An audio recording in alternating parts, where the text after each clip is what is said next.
Hi, everybody. We're back with another episode of our podcast on history, ethics, and Red Dead Redemption 2, the video game. This week, you had several readings, and I'll mention some additional readings that we made available to people, but that are not required. So we finished up Richardson's Western Appomattox this week with Chapter 9 in the epilogue. We also, kind of in the context of both history and thinking about America, we have the writer and literary critic D.H. Lawrence, Studies in Classic American Literature, Chapter 5. And then we had the chapter from Ney on the race, the metaphysics of race and gender from Alyssa Ney, and the chapter from Paul Taylor on 3 challenges to race thinking. And both of those all of that is required for undergraduates. If you're a graduate student, we also asked you to read from T.J. Jackson Lear's No Place of Grace and the essay Revisionist Ontologies by Charles Mills. There are also 2 other texts that were made available to you. One is a chapter from Alyssa Ney's textbook on the difference between natural and social kinds. That's not required reading, but if you find thinking about social construction or natural objects, odd or difficult or confusing, or just want more on that, that can be really helpful. And then the chapter from Taylor that was called Existence, Experience, Elisions is really about what is it like to exist in an embodied way, and in a particularly racialized way, and what insights does that give a person into ethics and political theory surrounding something like issues of race or marginalization. So those are our readings. There was a lot. It's okay if you just scan some of it. We're going to just spend a little bit of time talking about it today. And that's our plan. Okay, so for Richardson, it's Chapter 9, the epilogue. And this is really just pulling together the end point of the sort of imagined middle class mainstream America that runs through the entire book. Yeah. And there's a good chapter, or a good little, I guess, a paragraph or so on 307. Where Richardson writes, reunification ultimately came not from a resolution of the disagreements over the nation's political economy, but from the powerful Western image that the American people had come to associate with middle-class values. That's the first part of this. It's important to think about, that political economy. They never resolved big business. Some of these other issues that were almost in the middle of this tug of war over values and sort of the middle class image, monopolies, labor rights. Yeah, and also thinking of the Western image, which becomes associated with middle class values. How much of that is like a retrofitted imagined fantasy? Sure. Right. Yeah. Like it's, again, if when we're playing the game, there's the, I can't remember the name of the woman, but she's, Arthur comes across her at the northern part of the map. Her husband had just died, and they were sort of this middle class young couple that wanted to go out west. And that's right. But they didn't know how to do anything. And so you basically have to teach her how to hunt, I think. And then, but that kind of fits into this, where there's definitely a gap between this middle class values, but then the reality of the West versus the romanticized image of it or view of it or something. Yeah. So Richardson continues, in 1898, they made these values grounds for political action in the Spanish-American War, asserting American individualism in a foreign arena. At the end of the 19th century, Owen Wister wrote The Virginian, A Horseman of the Plains, the book that made Western novels a respectable genre. Right. Again, we'll stop for a second. Mm-hmm. So Spanish-American War, I think the end point is the United States gets control of Cuba, Puerto Rico, Guam, and the Philippines from Spain. But it's interesting, right? The idea of these the values translate into political action. Some of the authors, if for the grad students who read Hickson, the idea of settler colonialism, right? You could apply that here in the sense that Now it's going abroad to fight on the frontier, right? And that's that regenerative element of American identity. Yeah. Right. There was, when I was in high school, I was still in high school during that first Gulf War, but that was a part of the rhetoric because it was the sons and daughters of Vietnam veterans who could now go overseas to fight. Right. Sure. And so there's that strange, and you still kind of, this language sort of circulates. But then you have this conjunction with Wister's The Virginian, which is just a novel about the West. Yeah. But it's respectable. Obviously, it sells enough that there's this market. Yeah. And so there's an intersection between this imagined West, the real West. Yeah. The real West translated into foreign policy. Yeah. And then what people on the East think of it or imagine it. Yeah, it's very, it's almost, I keep thinking of, post World War II U.S., the rise of the image, television, and that sort of thing, and sort of that's the world we're familiar with. But it's hard not to look back at this era where you're basing your thoughts about reality on sort of these constructed images that aren't necessarily real, but then they can be applied in a sense that you actually go to war with Spain. Yeah. And there's overseas deployments and that sort of thing. But she continues, this tale of Wyoming, talking about the Virginian, this tale of Wyoming from 1874 to the 1890s was the story of the horseman, the cowpuncher, the last romantic figure upon our soil. He was gone, Wister told readers, but, quote, he will be here among us always, invisible, waiting his chance to live and play as he would like. His wild kind has been among us always since the beginning. A young man with his temptations, a hero without wings, end quote. And then she ends here with, dedicating the book to Teddy Roosevelt, right? He's like the figure in this, which, each time I go through or teach this history, it's like, he is the John Wayne before John Wayne. There's at least the image of Teddy Roosevelt, or John Wayne with an education. Sure. Yeah. Right. John Wayne who writes books. That's right. Yeah.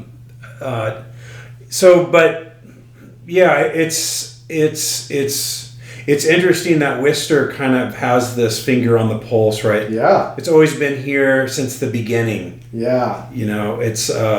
So it's really mythologizing that figure. Yeah. That's the kind of phrase you find in mythology about figures, right? Yeah. But so-and-so is gone now, but they'll rise again, or they're always among us, or something like that, right? Yeah. And they were there since the beginning. And it's funny, too. I don't know if you've seen The Shining.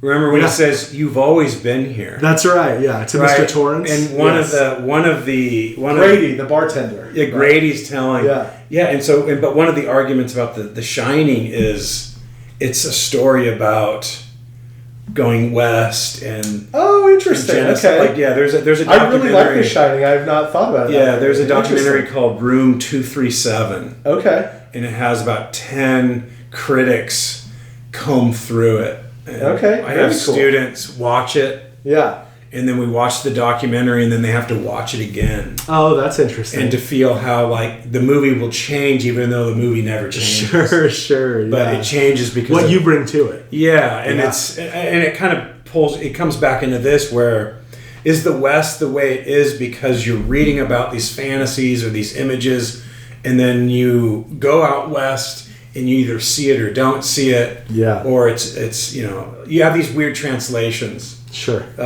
happening. Which again in the game, I think that's one of the themes. Yeah, one of the central themes. Yeah, like the glimpse, the guy, the photographer. Yep. I'm just out here taking pictures of wolves. I just want to see the real nature. I want to see real America. But in photographs, you don't see wolves tearing someone apart. That's right. So you're just taking pictures of these beautiful creatures that. Yes. There's. Let alone the game itself, it's just image, right? We're playing through the image. The other part too, and this builds, I think, on Richardson, is that Jackson Lear's No Place of Grace, and his argument about, this sort of anti-modern sentiment at the turn of the century, and his book's 1880 to 1920. Okay. And there's, amidst all this worry about big business and sort of the unjust distribution of wealth and power, all these topics we've been talking about. Which it's always interesting to me to think about how the stuff that was a concern then continues to be relevant, continues to be a concern right today. Yeah, and anti-modern too. Like there's this pushback against. Yeah. At the same time, buying into. Yes. Yeah. I really like that. So sorry to interrupt. Continue, please. Yeah. And so this idea of this anti-modernism spreading through the educated and affluent, right, as people recoil from, quote, an over-civilized modern existence, right? So this does sound like the photographer. Yeah. It's the whole gang. It's the whole sentiment. Absolutely. 100%. Of the game. And then pursuing, quote, more intense forms of physical or spiritual experiences supposedly embodied in medieval or oriental cultures, end quote. Yeah. What's the turtle cult?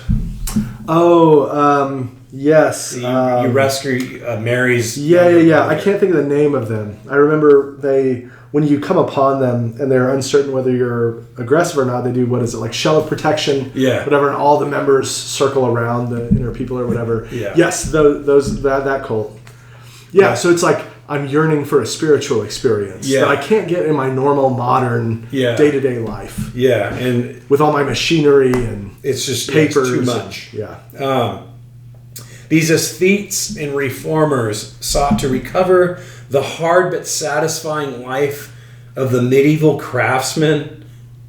Militarists urged the rekindling of archaic martial vigor, which Spanish-American War. Yeah. Religious doubters yearned for the fierce convictions of the peasant and the ecstasies of the mystic. I read Medieval Craftsman, and I just kept thinking of people that owning the swords and because that's still a thing. That's right. Yeah, that still exists. Yeah.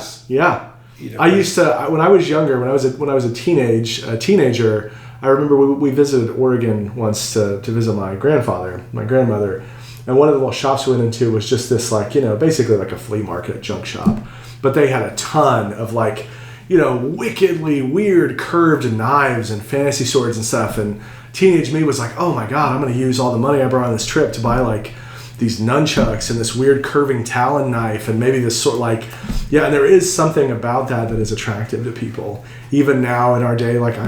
I don't think I've ever used a sword for any sword-like purpose. Yeah. At a certain point, I kind of was like, maybe I shouldn't be hanging these up on my wall, so I got rid of them or sold them or whatever. So But there's the aesthetic. The aesthetic still draws people into. It does. Yeah. Like a simplistic. Absolutely.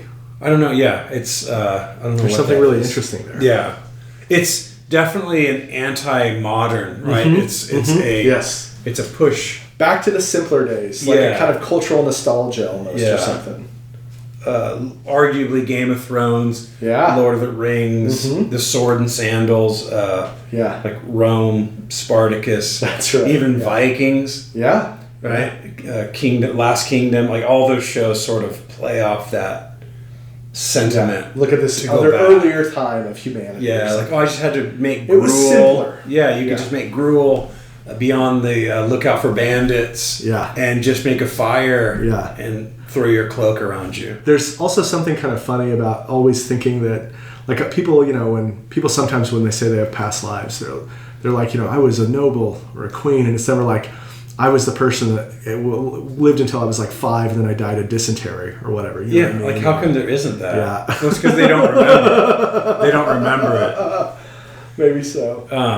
So the last part, I think, goes into the D.H. Lawrence. Yes.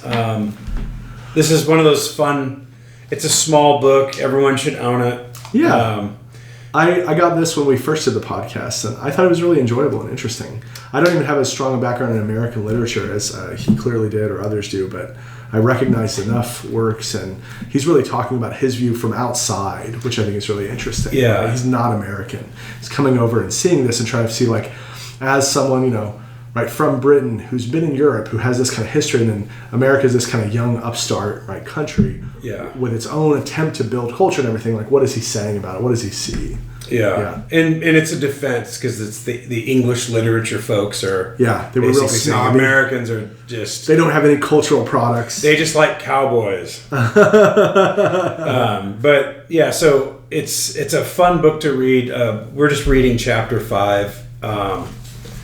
What is it? Chapter 5. It's the Fenimore Cooper's Leather Stocking novels. I think he has 2 chapters on Fenimore Cooper's. Yeah, white novels and then the leather stocking novels. But this is the chapter that if this book's quoted, this is what the quote is from. Yeah, okay. It's usually quoted from here. And why it's so is he from the writings he definitely pulls out this, like, the darker side of the American experience in meaning in like this, the level of violence. Sure. Right, which in a way takes us back to, like, Turner. Yeah. But it also takes us to this anti-modern, right, the idea that the Teddy Roosevelt, like, you need to go get the tough people on the frontier. Yeah. Well, those tough people on the frontier are also doing violence. So it's all of that stuff is just one. It just depends on what light you want to cast on it. And so this piece from D.H. Lawrence gives us a very raw, non-American perspective of, well, what is this, essential America? Yeah. And there's a few things we could go through, but there's one where he puts, what does he say? The passionate love for America, for the soil of America, for example. As I say, it is perhaps easier to love America passionately when you look at it through the wrong end of the telescope, across all the Atlantic water, as Cooper did so often, than when you are right here. Right? So he's the idea of you're looking at America from afar. Yeah. When you are actually in America, America hurts because it has a powerful disintegrative influence upon the white psyche. It is full of grinning, unappeased aboriginal demons, ghosts, and it persecutes the white men like some Eumenides, until the white men give up their absolute whiteness. America is tense with latent violence and resistance. The very common sense of white Americans has a tinge of helplessness in it and deep fear of what might be if they were not so commonsensical. Right. So it's the other. When I read that, I always think of the vibe that you get in Van Horn. Well, no. What's the HBO series Deadwood? Oh, Deadwood. Yeah. Okay. Yeah. Everyone is just on edge constantly. Like everyone's on the verge of going mad. Yeah, and the verge of pretty terrible violence. Often. Yeah. And so it really hits on that. By the way, I just checked this, and I should have done this earlier too. The Eumenides, these are the Furies from Greek. So I didn't know that was the name of them or whatever. But right, it's like the creatures that, like, punish you for betrayal and broken oaths and other kinds of things. Nice. So that's a good context, because I thought, I was like, is it just some Greek guy that got punished? Like, let me just double check. Yeah. It's one of those, like, I've read it a million times, but I don't say it out loud. Yep. And so when I have to read it out loud, I'm like, Eumenides. Yeah. Have you stopped at Eumenides for lunch? Right. That's like, right. Socrates from Bill and Ted. Socrates. Yeah. But the last one here, this is the one that's always quoted, but you have there the myth of the essential white America, all the other stuff, the love, the democracy, the floundering into lust is a sort of byplay. The essential American soul is hard, isolate, stoic, and a killer. It has never yet melted. And again, when we think of any kind of Western, right, Clint Eastwood, John Wayne, Arthur Morgan, even Micah, right? Like, that's the hard, isolate, stoic, and a killer. Like I just did the mission where who you rescue someone from their previous sort of gang, and then what's her name?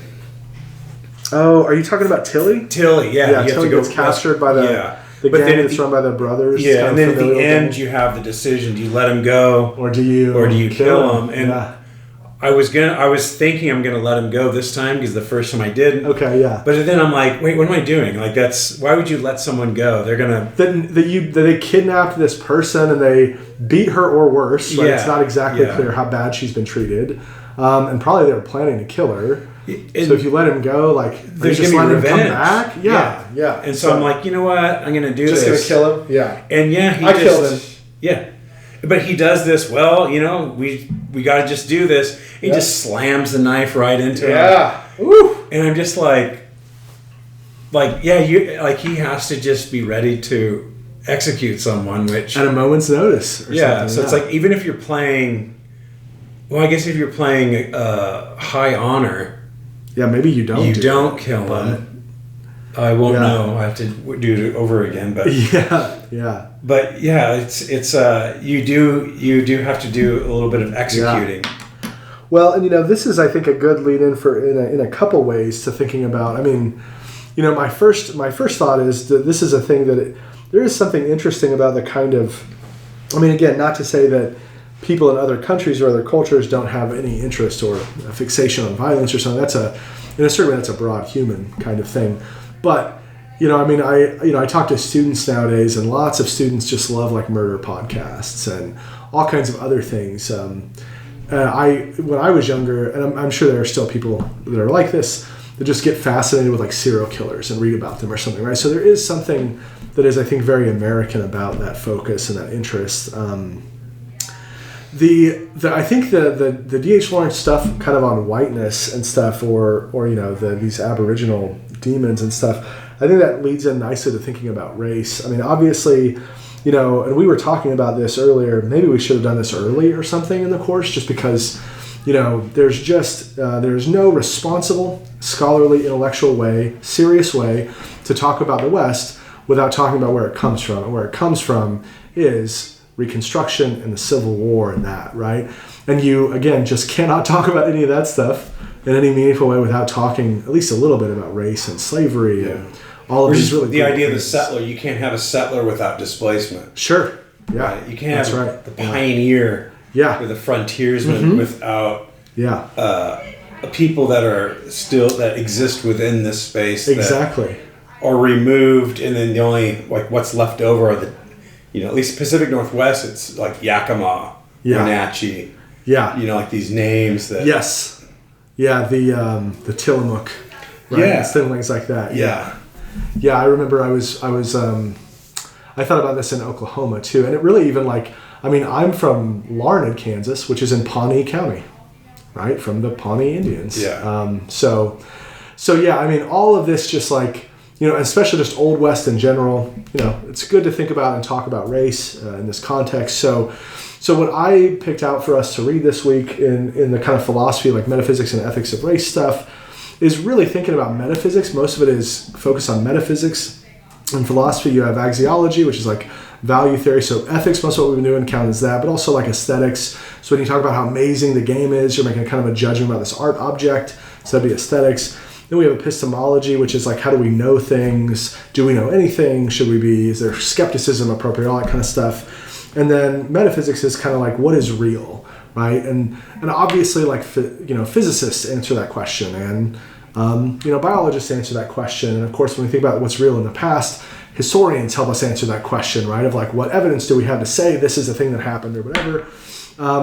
But metaphysics in general, in philosophy, is really thinking about these broad concepts. Sometimes what are events, and what are objects, and what are properties, and other times the questions are called special metaphysics, which is what is a person, and what makes a person the same through time, or do we have free will, or things like that. And so obviously when we think about things we talk about in the world, we're thinking about the metaphysics of those things. We can talk about the metaphysics of tables or cups, the ontology of fiction, the metaphysics of fiction, but we can also talk about the metaphysics of something like race or gender, right? And so The Taylor piece, I hope that all of you read both the Taylor and the Ney, and the graduate students, I hope you read Mills. The Ney is probably, in a certain way, I think that might be the hardest, just because it's from a book that is pitched at a higher level, and the Taylor book is really an introductory book. It's not using as much jargon. It's just kind of more general. It's more conversational. And he does, I think, a really good job thinking about and talking about the concept of race, how it's been used, how it changed over time, right? And then how influential and extensive it was. And a thing about that, right, is really, for Taylor, the kind of way that historically lots of people thought about race, once we started thinking about race as opposed to just outsiders or non-Greeks or non-Chinese or whatever, you do have passages in, Greek philosophers and historians talking about people that aren't Greeks. And there are lots of passages in China where people would talk about the non-Chinese, which are really, in certain ways, not even people, right? But you don't have the idea of a concrete, specific race with all the stuff we now include and think about it. And so the idea of classical racialism is one that Taylor spends a lot of time talking about, and it's important because it's really the thing that probably lots of these people are thinking about at this time in history. When you're reading in the newspaper, in the game, some of these editorials, they would be embodying that kind of classical racialism. And the idea there is that races correspond to these biological groupings. And there's a number of things, right? I mean, what he calls thin covariation, which is, right, the members of the race have all and only these physical features or something. Then there's thick covariation, and the name for that is really saying in addition to my genetic makeup that gives me certain kind of coloration of my skin, or how my hair functions, or my, the epicanthic folds or not of my eyes, or the breadth of my nose, or something like that. All of those also co-vary. This is the kind of classical racialism view with moral and intellectual capacities and creative and cultural capacities and stuff, right?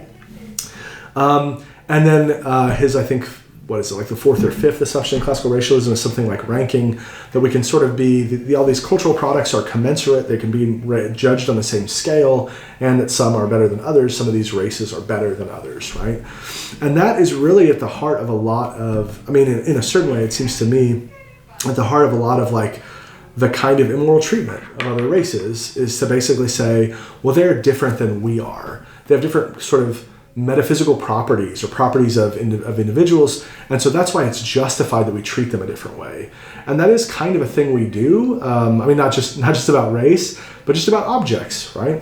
I might think I have to treat living objects a little differently than non-living and inanimate objects, and I might think I have to treat animals that have sentience a little differently than plants, even though plants are living. And then, of course, people usually think we treat humans very differently than animals, and part of that has to do with the kind of thing they are, right? So it makes sense that in some sense, the metaphysical status of a thing is also, or at least could be, related to the moral status of that thing, right? And this is how this is used. Think of all the language early on in the Richardson text about what is the justification to, keep people enslaved. Well, it's better for them and we're looking out for them because they just don't have the capacity to govern themselves or something. Or what's the rhetoric about why it's okay to, exterminate this group of natives? Well, they don't really have anything like culture like we would recognize because they're just kind of inferior creatures, and so it's okay for us to do that, right? So that metaphysical status is, you can see how it could be tightly connected to a moral status in a way that justifies some really awful treatment. Nowadays, I think most thoughtful, serious people don't endorse anything like classical racialism, largely because just, when scientists and geneticists and medical professionals were thinking about race as a concept, it just turns out it actually doesn't work the way that these people all thought it did. Once you study it a little more carefully, it just doesn't really function that way. It doesn't do all the things we want it to do. And so then you get restrictions or alterations of it. So nowadays, the most common view, I'd say generally, but certainly in the social sciences and humanities, and even parts of, I would say, the natural sciences, is the idea that race is socially constructed. You also have some people that are racial realists, and I don't mean the KKK as depicted in the game. There are other people who think races are real things that are biological, but that thick covariation isn't true, and and it certainly looks different than people used to think it looks, or something like that, right? And so that was in Ney, the work by Quayshawn Spencer and some other philosophers that proposed this view.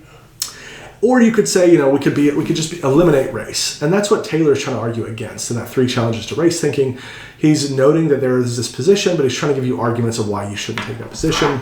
But there are philosophers, Naomi Zak and Kwame Anthony Appiah are both like eliminationists about race. They just think that concept is not helpful and we should just kind of get rid of it. And you can kind of see why. Taylor, of course, I think takes those arguments seriously, but gives reasons why we should reject them. Right? You might think if I want to use race, even if I don't think it meets this biological thing anymore, if it was the basis of a pattern of really deep-seated injustice, then if I want to correct that injustice along that pattern, I would still need to use that concept or something, right?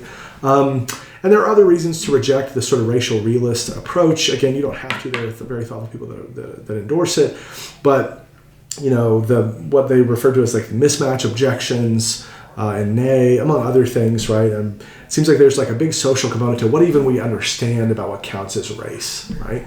If you think about in the United States, there's like one drop rule stuff, but also if you think about, say, how race is treated in Central or South America, the racial categories even on the census are very different, right? And so how people practically do this just differs in different places, and that seems at least partly up to us, right?